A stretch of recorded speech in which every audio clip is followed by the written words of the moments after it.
Hi friends, welcome back to our channel. వాటి వీడియోలో కొన్ని యూస్ఫుల్ టిప్స్ అండ్ ట్రిక్స్ అయితే చూపిస్తున్నాను. వాటర్ బాటిల్స్కున్న క్యాప్స్ని అయితే పడేస్తున్నారా, అలా కాకుండా ఎలా రీయూజ్ చేసుకోవాలో చూడండి.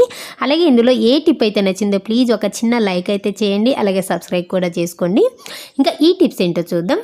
ఇంకా ఫస్ట్ టిప్ వచ్చేసి, చాలామంది వాటర్ బాటిల్స్ అలాగే జ్యూస్ని యూజ్ చేసిన తర్వాత వాటికి ఉన్న క్యాప్స్ని అయితే పడేస్తుంటారు కదా. అలా పడేయకుండా ఈ క్యాప్స్తో చాలా బాగా యూజ్ చేసుకోవచ్చు అనమాట. నేనైతే ఒక 4 క్యాప్స్ తీసుకున్నాను.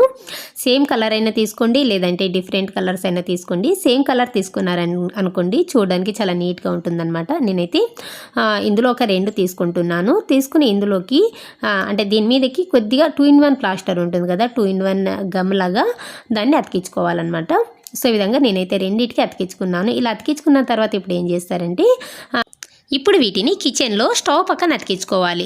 అంటే లైటర్ కోసం అనమాట ఈ టిప్ అయితే. లైటర్ సైజ్ తీసుకోండి, ఎంత గ్యాప్ కావాలో దాన్ని బట్టి సైజ్ తీసుకోండి. గ్యాప్ తీసేసుకుని ఇప్పుడు దీన్ని ఈ విధంగా అతికించుకోవాలి. అతికించుకున్న తర్వాత ఇలా లైటర్ పెట్టేసుకున్నారనుకోండి, ఎంత నీట్గా ఉంటుంది. నార్మల్గా అయితే మనం వంట చేసిన తర్వాత ఆ లైటర్ని స్టవ్ కిందనో లేదా స్టవ్ పైన పక్కన ఎక్కడెక్కడో పెట్టేసుకుంటాం కదా. అలా కాకుండా ఇలా హ్యాంగ్ చేసుకున్నారనుకోండి, చాలా నీట్గా ఉంటుంది. యూజ్ చేసిన తర్వాత దానికైతే పెట్టేసుకోవచ్చు. ఇంకా నెక్స్ట్ టిప్ వచ్చేసి, ఒక 4 క్యాప్స్ తీసుకున్నాను. తీసుకున్న తర్వాత ఇప్పుడు ఏం చేస్తారంటే, దీనికి కూడా 2-in-1 ప్లాస్టర్ అతికించుకోవాలన్నమాట. సో ఈ విధంగా కొద్దిగా కట్ చేసుకుని ఒక 4కి అతికించుకున్నాను.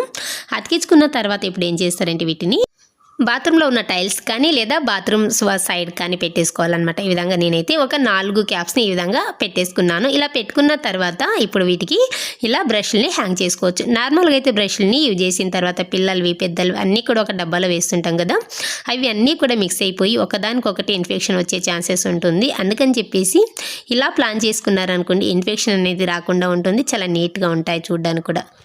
ఇంకా నెక్స్ట్ టిప్ వచ్చేసి, ఛార్జర్ని మనం యూజ్ చేసిన తర్వాత ఫోన్ ఛార్జింగ్ అయిన తర్వాత అలాగే వదిలేస్తుంటాం కదా. ఒక్కొక్కసారి స్విచ్ ఆఫ్ చేయకుండా అలాగే వెళ్ళిపోతుంటాం అర్జెంట్ టైంలో. అలాంటప్పుడు ఒక్కొక్కసారి పిల్లలు ఈ ఛార్జర్ పిన్ నోట్లో పెట్టుకున్నారనుకోండి, చాలా వరకు కొంతమంది పిల్లలు చనిపోయిన వాళ్ళు కూడా ఉన్నారు. అలాగే పెద్దవాళ్ళు కూడా ఇలా ఛార్జర్ పట్టుకుంటే షార్ట్ సర్క్యూట్ అయ్యి ఆన్ స్పాట్లో చనిపోయిన వాళ్ళు కూడా ఉన్నారండి. నేను చూశాను, అందుకని చెప్పేసి చెప్తున్నాను.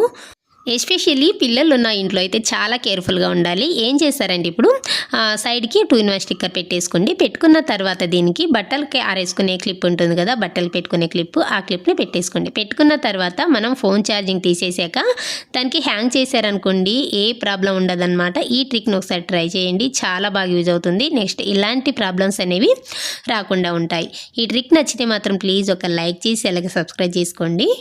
అలాగే మనం నార్మల్గా అయితే బాత్రూమ్స్ ముందు టైల్స్ మీద ఇలాంటి మ్యాట్స్ అయితే వేస్తుంటాం కదా, ఆ మ్యాట్స్ అనేవి లోపల నుంచి బయటకు వచ్చేటప్పుడు ఇలా కాలు పెట్టారనుకోండి జారిపోతుంటాయి అన్నమాట. జారిపోయి స్కిట్ అయ్యే ఛాన్స్ కూడా ఉంటుంది. ఇంకా ఇంట్లో కొంచెం ఏజ్డ్ వాళ్ళు, కొంచెం ముసలి వాళ్ళు ఉన్నా కూడా అలాంటి వాళ్ళకైతే ఇలా జారిపడి కింద పడే ఛాన్సెస్ కూడా ఉంటుంది. అలాగే పిల్లలు ఉన్న ఇంట్లో కూడా అంతేనండి, చాలా కేర్ఫుల్గా ఉండాలి.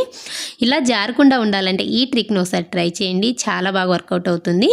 2-in-1 స్టిక్కర్ తీసుకోండి, తీసేసుకుని ఈ మ్యాట్ కింద కార్నర్స్లో 4 చోట్ల పెట్టేసుకోవాలన్నమాట. సో ఈ విధంగా ఒక 4 చోట్ల పెట్టేసుకోండి. ఇది 2-in-1 స్టిక్కర్ అవడం వల్ల కింద పైన బాగా అతుక్కుంటుంది కాబట్టి మూవ్ అవ్వకుండా ఉంటుందన్నమాట. సో ఈ విధంగా 4 చోట్ల పెట్టుకున్న తర్వాత పైన స్టిక్కర్ తీసేసి ఇప్పుడు చూపిస్తున్నాను చూడండి, ఏ మాత్రం అస్సలు మూవ్ అవ్వదు. ఎలా వచ్చినా కూడా మూవ్ అవ్వదు అనమాట. ఇది ఇంట్లో ఏజ్డ్ వాళ్ళు ఉన్న వాళ్ళకైతే ఇది చాలా బాగా వర్కౌట్ అవుతుందన్నమాట. ఏ ప్రాబ్లం అయితే రాదనమాట. సో ఈ విధంగా 2-in-1 ప్లాస్టర్ యూజ్ చేసేసి పెట్టేసుకోవచ్చు అనమాట. అలాగే ఇందులో ఏ ట్రిక్ అయితే నచ్చిందో ప్లీజ్ ఒక లైక్ చేసి అలాగే సబ్స్క్రైబ్ చేసుకోండి. ఇంకా నాకైతే ఫర్దర్ వీడియోస్ కోసం చేయడానికి మోటివేషన్గా ఉంటుందన్నమాట. ఇంకా నెక్స్ట్ ట్రిక్ వచ్చేసి, స్విచ్ బోర్డ్స్ని మనం యూజ్ చేసే కొద్దీ అది మరకల్లాగా అయిపోయి కొంచెం బ్రౌన్ కలర్లో షేడ్ అయిపోతుంది కదా. అలాంటప్పుడు ఏం చేస్తారంటే, వాటర్తో కడిగారనుకోండి, ఇది షార్ట్ సర్క్యూట్ అయ్యే ఛాన్సెస్ ఉంటుంది. అలాంటప్పుడు ఈ ట్రిక్ను ఒకసారి ట్రై చేయండి. నేనైతే ఒకసారి అది పనిచేయట్లేదు కదా అని చెప్పేసి వాటర్తో కడిగానండి. అంటే లైట్గా తడితో బట్టని తడి చేసుకొని క్లీన్ చేసుకున్నాను అనమాట. వెంటనే షాక్ కొట్టేసింది, నేను కింద పడిపోయింది. నా టైం ఏంటంటే, నా తలకు తగలేదు, జస్ట్ కింద పడ్డానంతే. అప్పటి నుంచి చాలా కేర్ఫుల్గా ఉంటున్నాను. అందుకని చెప్పేసి ఇలా బాగా డస్ట్ పట్టిపోయి ఉంటుంది కదా, ఇలాంటప్పుడు ఏం చేస్తారంటే ఈ ట్రిక్ని ఒకసారి ట్రై చేసి చూడండి, చాలా బాగా వర్కౌట్ అవుతుంది. దీన్ని ఒక వారానికో 10 రోజులకు అప్పుడప్పుడు ఇలా క్లీన్ చేసుకుంటున్నారనుకోండి, చాలా బాగా క్లీన్ అవుతుంది. ఇప్పుడు దీనికి కావాల్సింది ఏంటంటే, కొద్దిగా కాటన్ తీసుకోండి. కాటన్ తీసుకున్న తర్వాత అలాగే ఒక 2 డ్రాప్స్ వరకు కొబ్బరి నూనె, ఒక 2 డ్రాప్స్ వేసుకోండి సరిపోతుంది. వేసేసుకున్న తర్వాత ఇప్పుడు నీట్గా తుడిచేసుకోవాలి. చూసారా ఎంత క్లీన్ అయిపోతుందో, ఏమాత్రం అంటే మనం వాటర్తో తుడిచే పని కూడా లేదనమాట. ఈ విధంగా ఒక వారానికి ఒకసారి 10 రోజులకు ఒకసారి ఇలా క్లీన్ చేసేసుకోవచ్చు. ఇదే విధంగా మిక్సీ స్విచ్ దగ్గర కానీ లేదా మనం ఫ్యాన్స్ యూజ్ చేస్తుంటాం కదా, ఫ్యాన్స్ దగ్గర కానీ అంటే పిల్లలు ముట్టుకుని కొంచెం ఇది చేస్తుంటారు కాబట్టి, అంటే ఏదైనా ఆట వస్తువులు తీసుకొని అలాగే ఏదైనా తినే చేతులతో కానీ అలా ముట్టుకుని స్విచ్లు ఆన్ చేసి ఆఫ్ చేసినా కూడా బాగా మురికి పట్టిపోతాయి. చాలా బాగా క్లీన్ అయిపోతాయి. చూస్తున్నారు కదా ఎంత నీట్గా ఉన్నాయో. నేనైతే ఇలాగే వాష్ చేస్తున్నాను. చాలా బాగుంటుంది ఈ ట్రిక్ అయితే, ఒకసారి ట్రై చేసి చూడండి.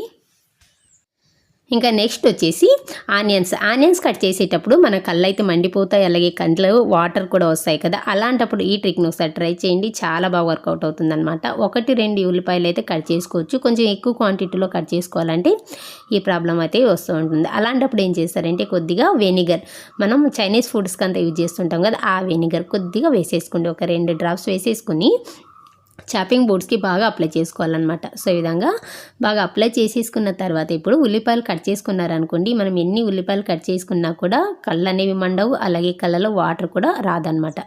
ఇంకా నెక్స్ట్ వన్ వచ్చేసి రైస్ అయితే మనం ఎన్ని ట్రిక్స్ ఫాలో అయినా కూడా చలికాలంలో అలాగే వర్షాకాలంలో అయితే పురుగు అయితే పడుతూ ఉంటుంది కదా. అలాంటప్పుడు ఈ ట్రిక్ను ఒకసారి ట్రై చేయండి. చాలా బాగా వర్కౌట్ అవుతుంది. మిర్చి, కొంచెం కారంగా ఉన్న మిర్చి తీసుకోండి, గుంటూరు మిరపకాయలు. ఆ మిర్చిని కూడా డైరెక్ట్ వేసుకోకుండా విధంగా కట్ చేసుకుని వేసుకోండి. ఇందులో గింజలు ఉంటాయి కదా, అందులో పడిపోతుంటాయి కాబట్టి ఆ ఘాటుకి ఇందులో పురుగు అనేది రాదు. అందుకని చెప్పేసి ఈ విధంగా కట్ చేసుకుని వేసుకుని అంతా మిక్స్ చేసుకుని పెట్టారనుకోండి, అస్సలు రాదనమాట. అలాగే మనం ఆడవాళ్ళు అయితే నుదిటిన అంటే పాపడి దగ్గర బొట్టు అయితే పెడుతూ ఉంటాం కదా, ఆ బొట్టు కాసేపు అయిన తర్వాత పడిపోతుంటుంది మనం పెట్టుకున్న తర్వాత. అలాంటప్పుడు మార్నింగ్ పెట్టుకుని ఈవినింగ్ వరకు కూడా అలాగే ఉండాలంటే ఈ ట్రిక్ని ట్రై చేయండి. కొద్దిగా వ్యాజిలిన్ తీసుకొని అప్లై చేసుకోవాలి. నేనైతే ఇలా హ్యాండ్కి చూపిస్తున్నాను చూడండి. వ్యాజిలిన్ అప్లై చేసుకోండి. అప్లై చేసుకున్న తర్వాత ఇప్పుడు కుంకుమ పెట్టుకున్నారనుకోండి, మార్నింగ్ పెట్టుకుని ఈవినింగ్ వరకు కూడా ఏమాత్రం అస్సలు చెదిరిపోదు. పల్చగా కాకుండా కొంచెం మందంగా పెట్టుకోండి, చాలా నీట్గా కనిపిస్తుంది. షేక్ చేసి మరీ చూపిస్తున్నాను చూడండి. ఇలా అన్నా కూడా ఏ మాత్రం అస్సలు కిందకైతే జారిపోదు. ఈ ట్రిక్ అయితే ప్రతి ఒక్క ఆడవాళ్ళకైతే యూజ్ అవుతుంది. ప్లీజ్ నచ్చితే మాత్రం ఒక లైక్ అయితే చేయండి, అలాగే సబ్స్క్రైబ్ చేసుకోండి. ఇంకా లాస్ట్ టిప్ వచ్చేసి సోప్. మనం బాడీకి యూజ్ చేస్తాం కదా, అదే సోప్ తీసుకోండి. ఏ సోప్ అయినా పర్లేదు, ఏ బ్రాండ్ అయినా పర్వాలేదు.